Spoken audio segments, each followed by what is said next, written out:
Donc, on pourrait finalement symboliser le passage de l'enfance à l'âge adulte à travers l'automatisation de ses pensées. Pourquoi? Parce qu'on leur a pas montré une action. Quand je te montre une action, tu peux imiter l'action. Yo, sujet du prochain salon vocal, comment casser les habitudes de pensée. Avant de s'intéresser à comment les casser, ce serait intéressant qu'on définisse ensemble ce qu'est une habitude de pensée et surtout quel est le processus de création. Dans cette vidéo, il y aura des termes techniques. Ce que je m'apprête à dire rejoint mon post dont le titre est « Pourquoi les parents doivent-ils toujours tout répéter ?» Ce qu'on a du mal à concevoir, c'est que les enfants, ils imitent et ils imitent tout de manière brute. Donc, si je leur donne un son, ils vont enregistrer un son, ils vont reproduire un son ou une pensée. Si tes parents te répétaient tu dois travailler plus, mais qu'est-ce que tu as fait? Tu as enregistré la phrase je dois travailler plus ou tu dois travailler plus. Et aujourd'hui, tu te retrouves à dire aux gens tu dois travailler plus ou tous les soirs tu t'endors avec la pensée je dois travailler plus. Et j'ai rencontré beaucoup d'adolescents dont c'était le problème. Ils sont conscients qu'ils doivent travailler plus. Est-ce qu'ils savent le faire? Non. Pourquoi? Parce qu'on leur a pas montré une action. Quand je te montre une action, tu peux imiter l'action. C'est la raison pour laquelle je conseille aux parents qui veulent que leurs enfants lisent des livres, eh bien je leur conseille de lire des livres. Je conseille aux parents de changer avant de vouloir que leur enfant change. Car une fois que j'ai changé, je peux montrer à l'enfant ce qu'est le changement. Je peux lui montrer des actions qui le guideront vers le changement. Au lieu de simplement lui parler ou en espérant qu'il comprenne chaque mot que je vais sortir et qu'il sache exactement ce que j'attends de lui en termes d'action. Donc, on pourrait finalement symboliser le passage de l'enfance à l'âge adulte à travers l'automatisation de ses pensées.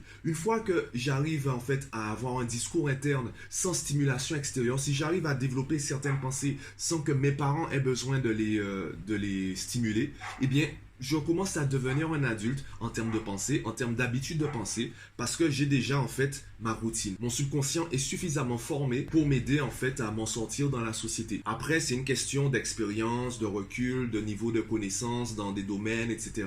Le reste, ce sera davantage lié aux études et aux métiers qu'on veut faire. En termes de survie dans la société, ce serait plutôt ça qui symbolise le passage de l'enfance à l'âge adulte. Et le problème justement, c'est que lorsqu'on s'intéresse aux habitudes de pensée, on s'intéresse uniquement aux pensées négatives. En fait, tout est question d'habitude. Lorsqu'on dit qu'on utilise 10% de notre cerveau, ça ne veut pas dire qu'on utilise 10% du cerveau de manière physique et le reste, il est endormi. Non, c'est plutôt qu'en fait, on utilise consciemment, on a besoin uniquement de 10% de notre cerveau consciemment. Le reste, c'est le subconscient qui le gère. Comme je l'ai déjà dit dans diverses vidéos, là, comme tu es en train de m'écouter, tu n'es pas concentré sur ta respiration, ta digestion, ton système immunitaire, etc.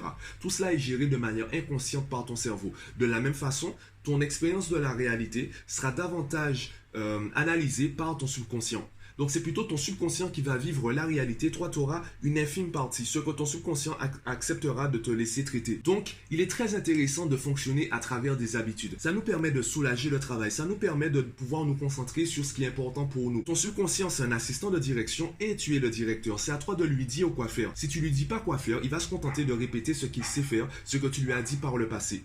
Et c'est ce qu'on va appeler du coup l'ego, ce qu'on va appeler également le karma. Donc, pour casser les habitudes de pensée, ce serait déjà intéressant qu'on identifie les pensées qu'on a actuellement. Ça peut être intéressant par exemple de prendre une semaine durant laquelle on n'essaie pas de changer, on se contente simplement de remarquer les pensées qu'on a. Le truc c'est que une pensée inconsciente, une fois que tu l'as, une fois que tu y penses, ben ça devient une pensée consciente. Donc t'as pas besoin d'essayer de convaincre ton subconscient, t'as pas besoin de passer par de la magie ou de l'hypnose, etc. pour vraiment modifier ton subconscient. T'as simplement besoin de persister dans le changement conscient que tu as besoin de réaliser. Dans un post et même dans certaines vidéos, j'expliquais qu'il n'est pas intéressant de devenir accro, de devenir dépendant au shadow work ou les techniques d'introspection qui finissent par créer une addiction. Tu commences à croire qu'il y a toujours un problème en toi à régler et tu arrêtes de vivre dans la solution. Tu arrêtes d'être heureux parce que tu es constamment en train de chercher un problème en toi. Donc c'est pas forcément ça l'idéal. Par contre, parfois ça peut être intéressant de se demander mais pourquoi je pense ça? Qu'est-ce qui me fait penser à ça dans cette situation? C'est à toi de jauger à quel moment c'est intéressant de chercher en profondeur, à quel moment c'est intéressant de simplement se dire je passe à autre chose. Une fois qu'on a identifié les pensées habituelles, comment les changer? On va pas tergiverser,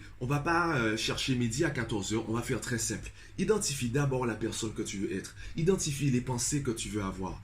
Et c'est ça le vrai travail. Tu te rendras compte que C'est par exemple le cas des affirmations positives. Les affirmations positives, ce sont des mantras. Et les mantras, en fait, c'est pour focaliser ton conscient, la partie consciente de ton cerveau, vers certaines pensées ou vers certains sujets, ou vers une certaine expérience de la réalité ou de la vie. Le problème, c'est que toutes les affirmations positives ne se valent pas pour toi. Tout dépend de ce que tu veux. Tout dépend de comment tu comprends les choses, comment tu les perçois, comment tu les interprètes. Donc, tu dois trouver ton affirmation positive et pas simplement prendre celle qu'on peut retrouver sur YouTube, sur Google, sur Instagram ou autre. Il y a des affirmations positives qui sont bonnes pour toi, il y a des affirmations positives qui sont bonnes pour les autres. C'est à toi vraiment de la définir. Ce sera une phrase, ça peut être très simple. Ça peut être tout simplement je suis du chocolat. Voilà, une affirmation, un mantra intéressant, je suis du chocolat, ou j'aime les posts de GT Max. Ça peut être n'importe quoi. Une phrase totalement stupide, mais toi, ça te parle. Ça te met dans une émotion positive, dans un état d'esprit positif, et ça commence à tourner ton attention vers autre chose. Petit à petit, en persistant dans les changements conscients, tu influences ton subconscient qui commence lui aussi à créer de nouvelles habitudes de pensée. Évidemment, on ira davantage dans le détail dans le salon vocal. Je rappelle que le but, c'est qu'il y ait de l'interaction. Donc, pas que je fasse un monologue.